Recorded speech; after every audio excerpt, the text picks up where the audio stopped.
Apparently, I don't learn my lesson, and I'm still just like a clueless idiot.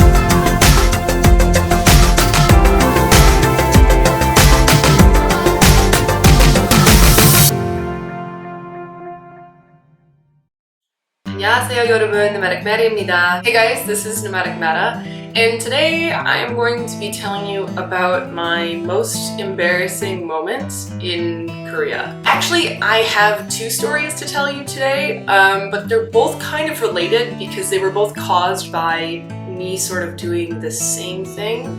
You'll see what I mean. So the first story happened during my first year here in Korea. I think I'd only been living here for about 2 months at this point. I was still pretty new to Korea, didn't really speak any Korean. And this was when I lived in Boseong, Cheollanam-do, which is way out in the countryside. So since it's a small town, there obviously aren't too many foreigners, and we all got to know each other pretty quickly. My friend Lisa had been living in Boseong for quite a while at this point, and she decided to host sort of a little welcome event thing for some of the new female teachers that had moved in. There was myself, my friend Lorna, and Sherry, and we all decided to walk over to Lisa's house together because many of us didn't have our phones or SIM cards or anything set up like that yet, and we didn't want to get lost. So we all get together, we are approaching Lisa's apartment complex, we know where we're headed, and if you've seen my apartment tour video, you've actually seen this building. So basically it's all exposed outside. You just go up the elevator, go out, and you turn left or right depending on whose house you're going to. I had been to Lisa's house before, I figured I knew where I was going. So Lorna, Sherry, and I go up the elevator. We're kind of talking and chatting as we're walking down the hallway, and we get to Lisa's apartment. I was the one that was leading the way at the time, so since I knew that Lisa was expecting us, I can see the lights in her apartment were on. I'm turning around talking to Lorna and Sherry behind me, chatting, facing backwards, open the door and push in. And I continue talking as I'm entering her house. I start to slip off my shoes, take off my sandals, and I can see that she's got her shoes, like a whole bunch of other shoes on the floor. So I figured the other people were already there, they'd already arrived. And then as I'm talking to Sherry and Lorna, I can see they have kind of a weird look on their faces. So I pause and I turned around, and in front of me is not Lisa's house at all. Sitting on the floor in front of me was a father and son, both Korean, just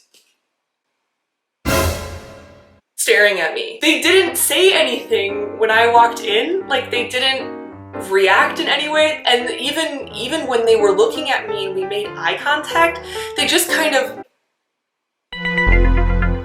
like, oh, how strange, a foreigner has walked into our house. No reaction whatsoever. I was mortified. I felt terrible that I had just literally barged into a stranger's home. But it was also kind of crazy because their front door was just sitting unlocked. It sort of reminded me of when I was growing up in like the 90s and very early 2000s. I lived in a very safe suburban neighborhood, and I remember as a kid when I was really little, we would often leave our front door unlocked and open. You know, nowadays my parents, they have a doorbell that's rigged to a camera that when someone presses it, their cell phone automatically lights up with who's at the front door. So obviously my parents have changed that habit. But when I was a kid growing up, that's what we would do. You would just like walk into someone's house and it was frequently unlocked. And I guess small town Korea is kind of the same. So now we're just standing here in this awkward paused silence while this father and son stare at us. My two friends and I stare back at them in their house. I'm assuming because I had only just moved to Korea and I was so flustered, I probably just spit out like, oh my god, I'm so sorry, and like bowed in like apology and scrambled to put my shoes on. But all of their family shoes were kind of like mixed in with mine, so I was like fumbling to grab my sandals and like put my sandals back on my feet and get out the door, and then my friends were in the way behind me and we all just like awkwardly shoved and tumbled over each other to get out of the house. Lisa's apartment was next door. So I just was stupid. We were there just not paying attention because we were chatting and talking and whatever. So the second story that I have is quite similar. This actually happened up in Seoul at my pole studio. So for about a year and a half, I took pole classes at JK Dance Studio up in Seoul. I had moved across town for my new job, and I had started taking classes at the Cheonho location. The classes at Hapjeong tend to have a lot of foreigners. They have multiple classes a day. The instructors are there all the time, whereas Cheonho, the instructors kind of come across town just to teach maybe a class. So as a result of this, they usually really only have a few classes in the evening at the Cheonho studio. Now, I used to come to class a little bit early just because I would finish work around 6-ish and then I had nothing to do, so I would just kind of change, leave my house by 6:30, arrive by 7 at the very latest, and I would kind of just hang out a little bit and do some extra stretching before our actual class began. I was taking classes every 7:30 to 8:30 p.m. Monday through Thursday whenever I could make it. Now, there are two instructors that I took classes with. One instructor is Jasmine, the other is Kyungmin. This day was one of Jasmine's days. Came in, said hi to her, and I saw that there were already people in the studio, kind of like warming up and doing some stuff. So I was like, oh, well, cool, guess there are other people here to warm up with today. But when Jasmine teaches, sometimes she used to teach a class from 6:30 to 7:30, and then our class from 7:30 to 8:30. But in Korea, a lot of people work until 6, so it's very hard for them to get to the studio by 6:30 to be all like dressed and ready to go for fitness class. The 6:30 class had kind of stopped happening, and I noticed that it wasn't on the schedule anymore online. Basically, it was kind of on hold. So on this day, I came early like I usually do, and I noticed that there were a few other people that were in the studio already doing some like stretches and warm-ups and like even a few things on the pole. I didn't recognize anyone who was in there, but Jasmine was seated outside. So I figured, oh, well, if this was the 6:30 class, then Jasmine would be teaching it. And if it's not, then it must just be people warming up. So I went into the locker room, I changed, I came out, and I like walked into the room. I was greeted by like one of the girls, and she was like, oh, 안녕하세요. And I said, oh yeah, 안녕하세요. 아, 지금은 수업 시간이죠. Like, this is our class, meaning our 7:30 class. And she goes, ah, 네. So then I proceed to just turn away from her and go get out a mat and start like stretching, right? And then I kind of had this weird feeling, so I sort of awkwardly picked up my yoga mat again and put it away. And I think that I said to her, 아, 혹시 지금은 7시 반 수업이에요? And she goes, no, it's the 6:30 class. So again, same thing, I felt horrible because here I am, this complete and utter.